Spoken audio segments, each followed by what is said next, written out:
समस्त मोर नमस्कार। बहुत दिन पर मो भिडियो आज बनई मो देह टे भल नाला तो मु सकाल चाह टे पीदी पी सारापर दिव्य मटन नहीं आसी मुझे गोल दी गोल सारापर आम सब जिन पकई गोल दी गोल सारापर पियाज काटिकी पूरा पूरा मटन को भलसे सबू पियाज मसला सबू मिसईक भलसे रखीदेली सब जिन सज करके मुझे पहुँची कौटी चुली पाखे देखिए तो सब जिन रेडी अच्छी पूरा आपण मैंने जान थे कौन करी आज मटन हांडी ही होची।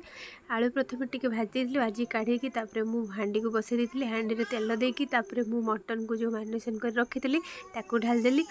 टिके गोले देकी टिके आम ढाकुणी देदेबा एवं तो एमती पूरा कभर दे पूरा स्टीम जमी हो पार भलसे अटा देदेली अटा देकी जाल टिके धीरे धीरे देकी बसईदेली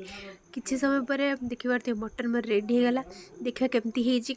मटन तो रेडी होगला। जदि वीडियो भल लगी चैनल को सब्सक्राइब कर दिंतु।